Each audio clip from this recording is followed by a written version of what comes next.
گفتگو سمیٹنے کی کوشش کر رہا ہوں۔ اللہ اکبر، میرے آقا کی محفل واز جاری ہے، حضور کی محفل جاری ہے، اس میں ایک آواز گونجتی ہے۔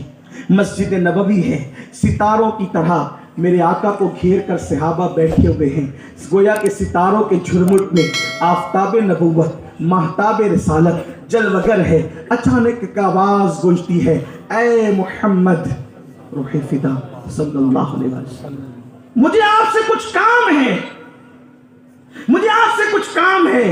حالانکہ اس لہجے میں کبھی صحابہ گفتگو نہیں کرتے تھے، جب بھی میرے آقا کو پکارتے تو کہتے فدا کا امی و ابی یا رسول اللہ، یا رسول اللہ ہمارے ماں باپ آپ پہ قربان۔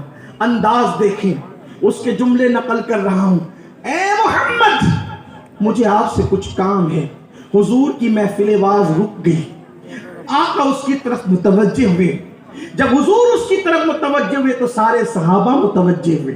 اس وقت جب متوجہ ہوئے میرے آقا کریم، جب سب صحابہ متوجہ ہوئے تو دیکھا کہ ایک عورت ہے اور وہ مسجد نبوی کے دروازے پہ کھڑے ہو کے کہتے مجھے آپ سے کچھ کام ہے۔ آقا علیہ السلام نے کہا کیا کام ہے تجھے کام کیا ہے مجھ سے؟ اس عورت نے کہا یہاں آئیے تو بتاؤں گی، یہاں آئیے تو بتاؤں گی۔ اللہ اکبر، رحمت تمام، رحمت للعالمین، رحمت عالمیان اپنے صحابہ کی محفل سے اٹھ جاتے ہیں اور اس عورت کے پاس جاتے ہیں۔ جب اس کے پاس گئے اس نے بے باکی دکھائی، ایسا کوئی عورت نہیں کرتی تھی، لیکن اس نے بے باکی دکھائی۔ اس نے میرے آقا کا ہاتھ پکڑ لیا اور ہاتھ پکڑ کے کہا چلیے میں آپ کو کچھ کہنا چاہتی ہوں۔ میرے آقا کی شان یہ تھی، حضور علیہ السلام نے فرمایا لا افصح من النساء، میں عورتوں سے مصافحہ تک نہیں کرتا، لیکن اس نے ہاتھ پکڑ لیا تھا وضاحت کر دوں تاکہ آپ کے دل میں خلجان نہ رہے، اس لیے کہ اس پر شریعت کا کوئی حکم بھی نہ تھا، کیونکہ وہ عورت پاگل تھی، وہ پاگل تھی۔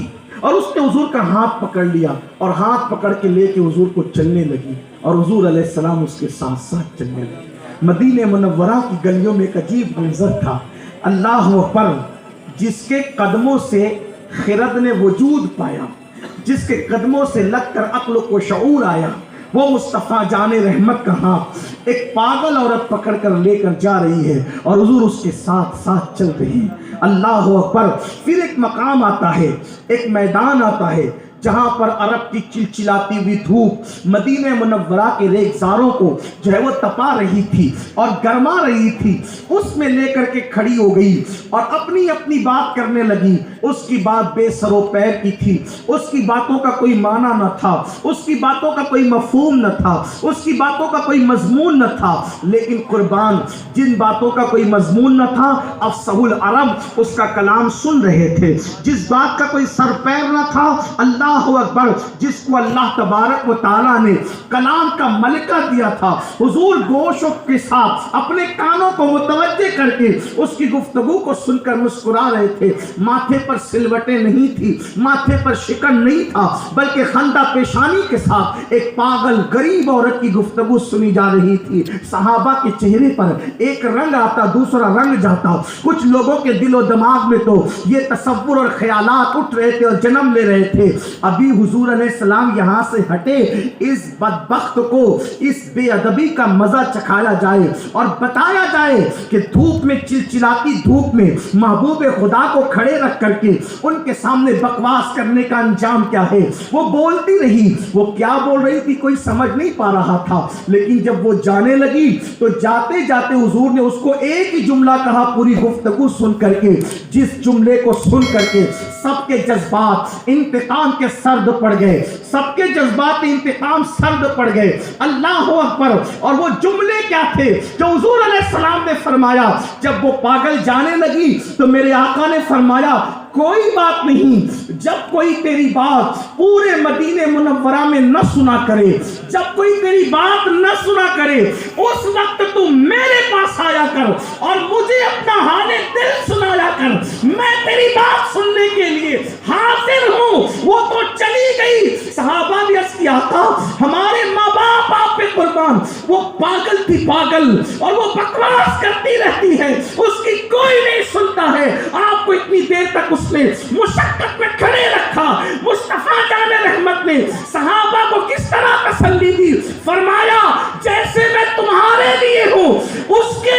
بھی تو ہوں، اس کی کوئی نہیں سنتا، اگر میں بھی نہیں سنوں گا تو وہ حال دل کس کو سنائے گی؟ جس کا کوئی سننے والا نہیں، اس کا سننے والا آمنہ کا لال ہے۔ نعرہ تکبیر، نعرہ رسالت۔ غریبوں کے ساتھ یہ انداز مصطفیٰ جان رحمت کا تھا۔ یہ سیرت پاک کا عکس جمیل سیدنا غریب نواز کی زندگی میں آپ دیکھیں۔ سرکار غریب نواز کی زندگی میں آپ دیکھیں، سرکار غریب نواز صرف تقریروں سے تبلیغ نہیں ہوتی، صرف کانفرنسوں سے اسلام نہیں پھیلتا، صرف سیمیناروں میں فکر انگیز اور دردناک گفتگو کرنے سے کام نہیں ہوتا، بلکہ ہمیں کچھ انسانیت بھی درکار ہوتی ہے، کچھ غریبوں کا خیال بھی درکار ہوتا ہے۔ ہمارے پاس تو جو آتا ہے میں پریشان ہوں، اللہ تیری پریشانی دور کر دے، صرف دعاؤں سے کام نہیں چلتا، کبھی میدان عمل میں بھی قدم رکھو۔ مسلمان غربت کی چکی میں پس رہے تو آپ نے کیا کیا ہے؟ اور غربت کی چکی میں پس رہے تو آپ نے کیا کیا ہے؟ مسلمان جہالت کی وادی میں بھٹک رہے تو آپ نے کیا کیا ہے؟ تب سرے انقلاب نہیں بپا کرتے، میدان عمل میں آنا، جہد مسلسل درکار ہوتی۔ ایک غریب کسان میرے غریب نواز کے پاس آیا، اور وہ غریب کسان کہنے لگا، سرکار بادشاہ کے کارندوں نے میری زمین پہ ٹیکس زیادہ لگا دیا، میں غریب بھر نہیں سکتا، میں غریب بھر نہیں سکتا۔ اور سنا ہے کہ ہمارا جو بادشاہ دلی میں رہتا ہے وہ آپ کے مرید کا مرید ہے، اگر آپ سفارش کر دیں میرا کام ہو جائے۔ کسان تھا وہ، کسان کی آواز کس کے کانوں میں جاتی ہے؟ کون سنتا ہے کسانوں کی؟ کسانوں کی فریاد پہ کون لبیک کہتا ہے؟ کسانوں کی یہ عزت کس کے سمجھ میں آتی ہے؟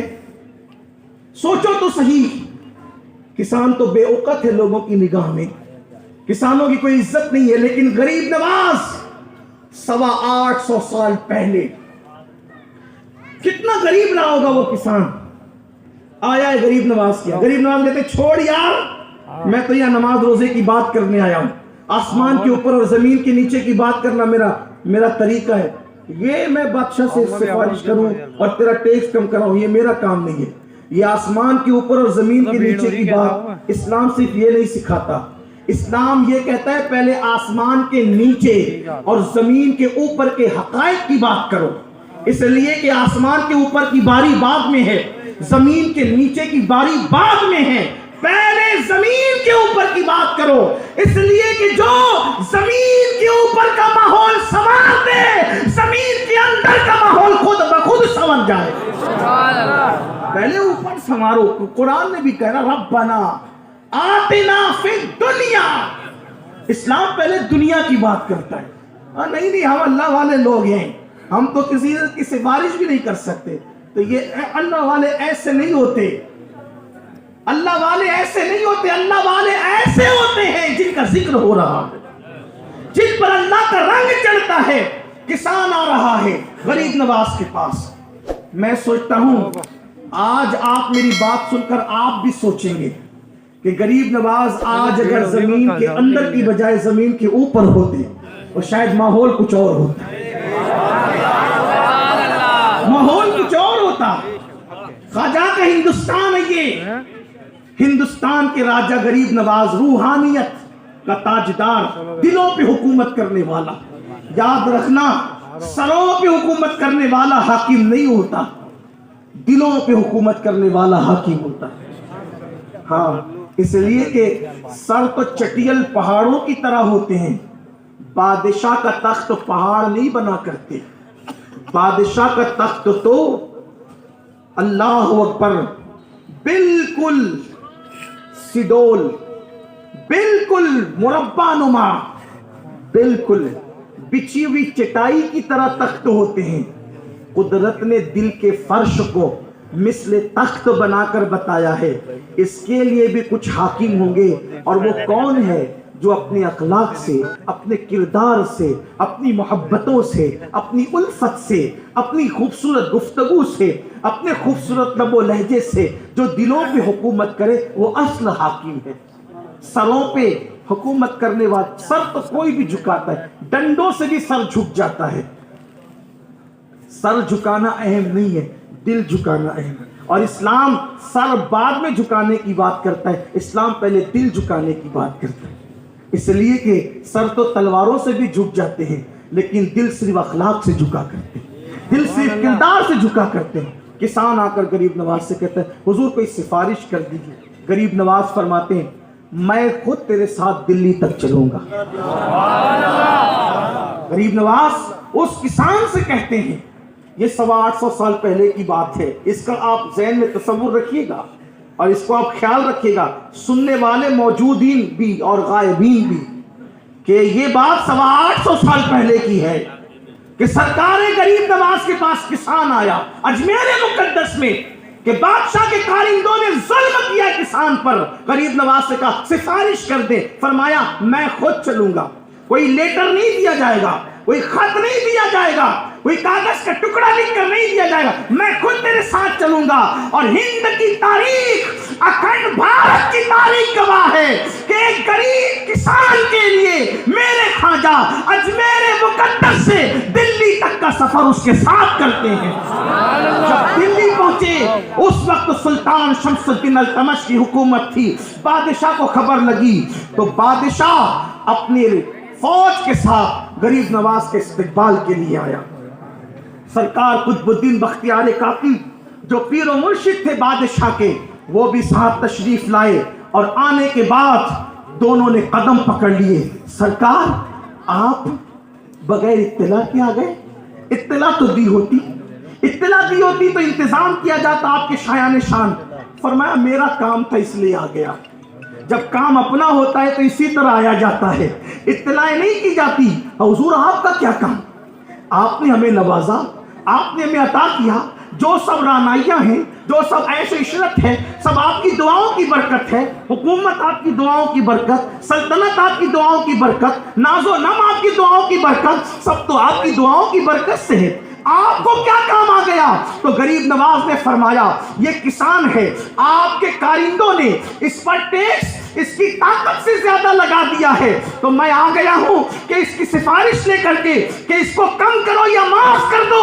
کسان پہ ظلم مت کرو، کسان پہ ظلم مت کرو، اس لیے کہ ظلم کی عمر زیادہ نہیں ہوتی، ہر ظالم کو اس کے ظلم کا مزہ چکھایا جاتا ہے۔ بادشاہ نے کہا حضور معاف کر دے، مجھے پتا نہیں تھا یہ کارندوں کی، سپاہیوں کی یا وہاں کے لوگوں کی ناکارگی کی وجہ سے ہوا ہے، لیکن حضور یہ ٹیکس تو معاف کیا جائے گا، مسئلہ حل کر دیا جائے گا، کیونکہ آپ تشریف لائے ہیں۔ آپ نے کیوں تکلیف کی؟ آپ خط دیتے تو بھی کام ہوتا، خط کی بھی ضرورت نہیں تھی، اس کو بھیج دیتے اپنا نام لے کر کے، آپ کا نام بھی آ کے بولتا تو بھی کام ہو جاتا۔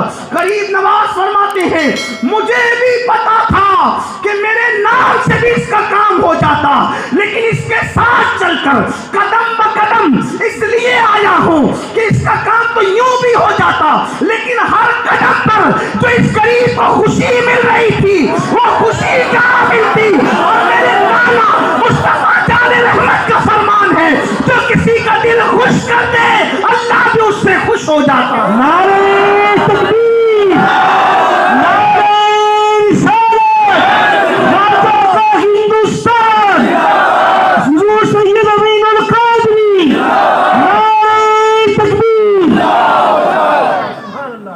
اور جو کسی کی مدد کے لیے، ضرورت مند کی مدد کے لیے اس کے ساتھ چلتا ہے، سنو، جو کسی ضرورت مند کی مدد کے لیے اس کے ساتھ چلتا ہے، ہر قدم پر اسے مسجد نبوی میں 2 مہینے کے اعتکاف کا ثواب عطا کیا جاتا ہے۔ یہ اجر تو بیٹھے بیٹھے نہیں ملتا، اس لیے میں اس کی سفارش کے لیے آ گیا ہوں۔ یہ تھا سیرت کا وہ پہلو۔ پھر اس کے بعد بات سمیٹتے ہوئے اختتام کی طرف جاتے ہوئے حضور علیہ السلام کی سیرت میں یہ بات ملتی ہے کہ انسان تو انسان ہے میرے نبی کے ہاتھ پر، انسان تو انسان ہے میرے نبی کے ہاتھ پر،